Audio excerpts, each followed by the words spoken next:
I have to say this, Jake, and I don't mean to be disrespectful. This guy is a fraud. This guy ran for president of the United States saying, Donald Trump, I'm going to take on Wall Street. These guys are getting away with murder. Then suddenly he appoints all of these billionaires. His major financial advisor comes from Goldman Sachs, and now he's going to dismantle legislation that protects consumers. This is a guy who ran for president saying, I'm the only Republican. I'm not going to cut Social Security, Medicare, and Medicaid. And then he appoints all of these guys who are precisely going to cut Social Security, Medicare, and Medicaid. So I hope that all of those folks who voted for Mr. Trump because he thought that he would stand up for working people, man, this guy is, he's a good showman. I will give you that. He's a good TV guy. But I think he's going to sell out the middle class and the working class of this country and that business on Wall Street. He told us, in fact, it's in the Republican platform, he is going to bring back Glass-Steagall. We're going to be dividing up commercial banks from investor banks, from insurance companies. Then he has all of the big Wall Street guys on his side, and now he's working for Wall Street. Let's talk about Mosul. On Sunday, you sent out a tweet saying that the operation was a total disaster. The defense secretary is on the ground. He says they're making progress. He's encouraged by the progress. The former dean of the Army War College says this shows that Trump doesn't know a damn thing about military strategy. The Army War College, let me tell you, the element of surprise. I've been hearing about Mosul now for 3 months. We're going to attack, meaning Iraq's going to attack, but with us, okay? We're going to attack. Why do they have to talk about it? Don't talk about it. Element of surprise. General Patton. You look at General George Patton, you look at MacArthur, you look at these great generals, and I say it all the time, they're spinning in their grave. We had Mosul. We have to take it because Hillary Clinton and Obama left that big vacuum, and ISIS went in and they took Mosul. Says but here's the other problem. Wait, let me finish with Mosul. Element of surprise. One of the reasons they wanted Mosul, they wanted to get the ISIS leaders who they thought were in Mosul. Those people have all left.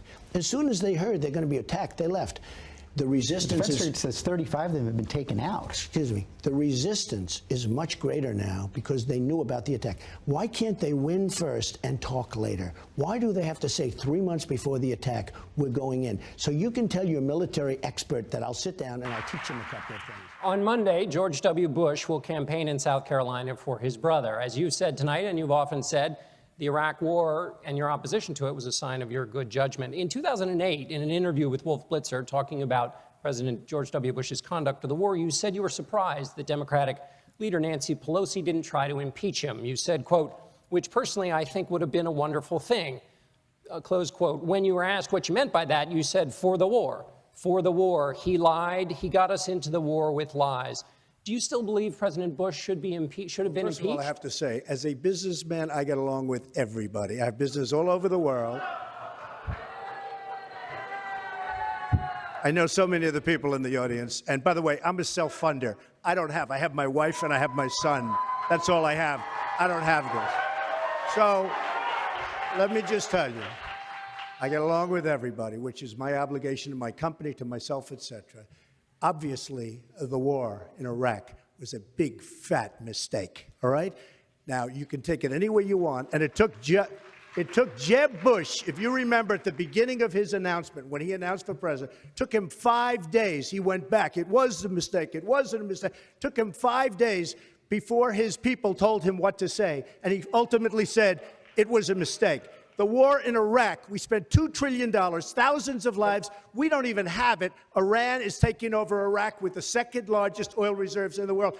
Obviously, it was a mistake. So George Bush made a mistake. We can make mistakes, but that one was a beauty. We should have never been in Iraq. We have destabilized the Middle East. But so you still think he should be impeached? I think it's my turn, isn't it? You do whatever you want. You call it whatever you want. I want to tell you, they lied. Okay. They said there were weapons of mass destruction. There were none, and they knew there were none. There were no weapons of mass destruction.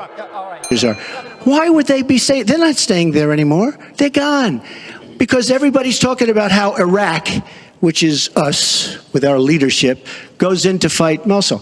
Now, with these 200 admirals and generals, they can't believe it. All I say is this: General George Patton General Douglas MacArthur are spinning in their grave at the stupidity of what we're doing in the Middle East. I'm going to go to Secretary Clinton. Secretary Clinton, you want Assad to go. You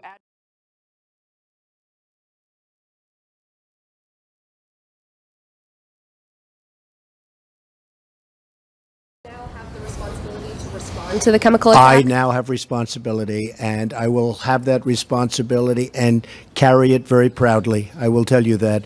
It is now my responsibility. It was a great opportunity missed. Before I move on to the king, can I just quickly ask you if the chemical attack crosses a red line for you? It crossed a lot of lines for me. When you kill innocent children, innocent babies, little babies, with a chemical gas that is so lethal, people were shocked to hear what gas it was. That crosses many, many lines, beyond the red line, many, many lines.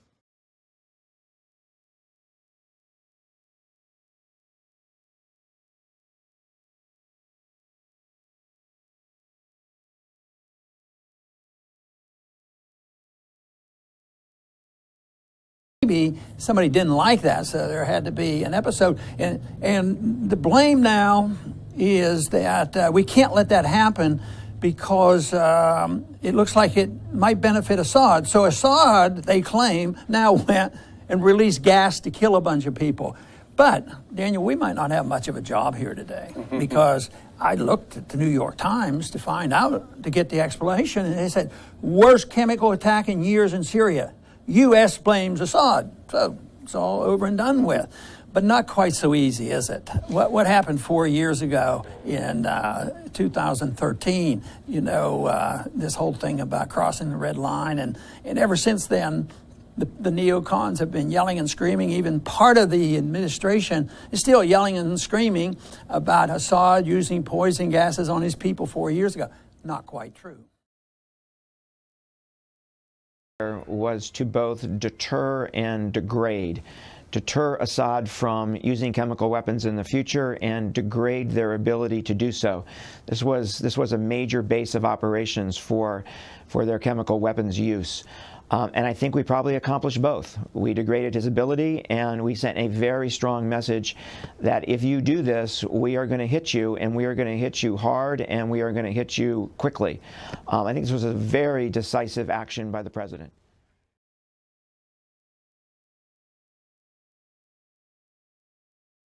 Because I'd been through the Pentagon right after 9/11.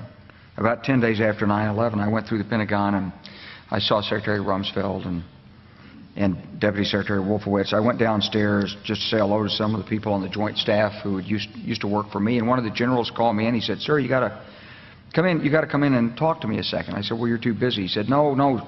He says, "We've made the decision. We're going to war with Iraq." This was on or about the 20th of September. I said, "We're going to war with Iraq. Why?" He said, "I don't know." He said, "I guess they don't know what else to do." So I said, "Well, did they find some information connecting Saddam to Al-Qaeda?" He said, No. He says, "There's nothing new that way. They've just made the decision to go to war with Iraq."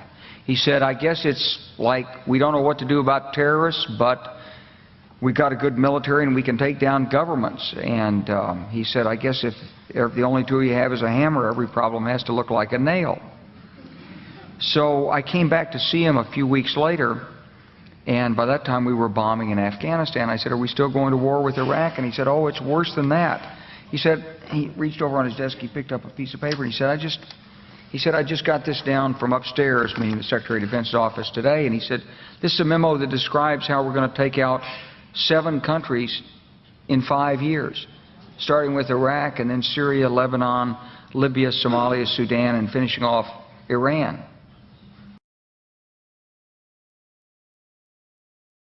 This is a memo that describes how we're going to take out 7 countries in 5 years.